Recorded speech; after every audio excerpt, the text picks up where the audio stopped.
एक सक्सेसफुल इंसान के अंदर सबसे ज़्यादा खास बात यह होती है कि उसके अंदर क्षमता है अपनी बातों को, विचारों को और अपने सबकॉन्शियस माइंड को, अपने थॉट्स को कंट्रोल में करने की। और इसीलिए उसको ये ताकत मिलती है कि वो पूरी दुनिया पर राज कर सकता है। और अगर यही पावर, यही स्ट्रेंथ आपके पास है कि आप अपने ब्रेन को अगर कंट्रोल कर सकें, तो फिर आप पूरी सोसाइटी को अट्रैक्ट कर सकते हैं। आपकी पावर, आपकी एग्जिस्टेंस लोगों को बहुत ही ज़्यादा प्रभावित करेगी और आप किसी भी क्षेत्र में हो, आपका एक ऑरा क्रिएट हो जाएगा, जस्ट इसी वजह से कि आप अपने ब्रेन को कंट्रोल कर सको। लेकिन हमारे ब्रेन की एक सबसे बड़ी नेगेटिव थॉट जो कि ये है कि हम किसी भी बात को बहुत बड़ा चढ़ाकर सोच लेते हैं और इसी को कहते हैं ओवर थिंकिंग। तो सबसे पहले इस बात को समझो कि ओवर थिंकिंग का मतलब ज़्यादा सोचना नहीं होता है, बल्कि किसी एक चीज़ को हद से ज़्यादा सोचना और गलत तरीके से सोचना ही ओवर थिंकिंग कहलाता है। और इसको कम करने का सबसे पहला तरीका है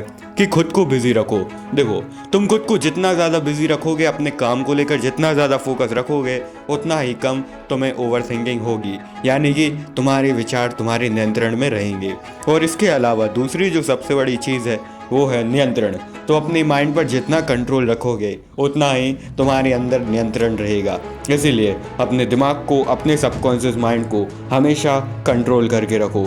जब भी तुम्हारे सामने कोई ऐसी चीज़ आए जिसको लेकर तुम्हें ओवर थिंकिंग करनी पड़े, तो उस समय एक डिसीजन लो। जैसे अगर तुम अपनी फिजिकल हेल्थ को लेकर ओवर थिंकिंग कर रहे हो कि मैं इतना पतला क्यों हूँ, मेरी हाइट क्यों नहीं बढ़ रही है और मैं अच्छे से खा पी क्यों नहीं रहा हूँ, अगर ऐसी सिचुएशन में ओवर थिंकिंग कर रहे हो तो तुरंत डिसीजन लो कि मुझे कल से जिम जाना है, मुझे कल से अच्छी डाइट लेनी है, मुझे जंक फूड अवॉइड करना है। इसी तरह से अगर तुम अपने फाइनेंशियल कंडीशन और पैसों की तंगी को लेकर ओवर थिंकिंग कर रहे हो, तो तुरंत डिसीजन लो कि मुझे जो है कुछ भी करके एक स्किल सीखनी है, मुझे लाइफ में अर्निंग के लिए सोर्स ढूंढना है, मुझे कुछ भी करके पैसे कमाने हैं।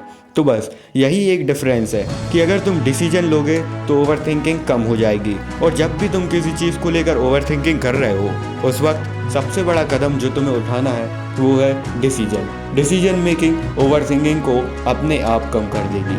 और जो तुम्हारा थॉट प्रोसेस है उसको भी तुम्हें बदलना होगा। फॉर एग्जाम्पल, एक लड़का है जो ओवर थिंकिंग कर रहा है, तो वो चीज़ों को कुछ इस तरह से सोचेगा कि पता नहीं आज से 5 साल बाद मैं खुद की गाड़ी ले पाऊंगा या नहीं, मैं खुद का घर खरीद पाऊंगा या नहीं, मैं पैसे कमा पाऊंगा या नहीं। जबकि एक ऐसा इंसान जो ओवर थिंकिंग नहीं कर रहा है, जो पॉजिटिव माइंडसेट के साथ और एक सक्सेसफुल माइंडसेट के साथ काम करता है, वो ये सोचेगा कि कुछ भी हो जाए, अगले 5 सालों में मुझे खुद की गाड़ी लेनी ही है, मुझे खुद का घर बनाना ही है और इसके लिए मैं जो भी कर सकता हूँ इन 5 सालों में मैं वो करूँगा।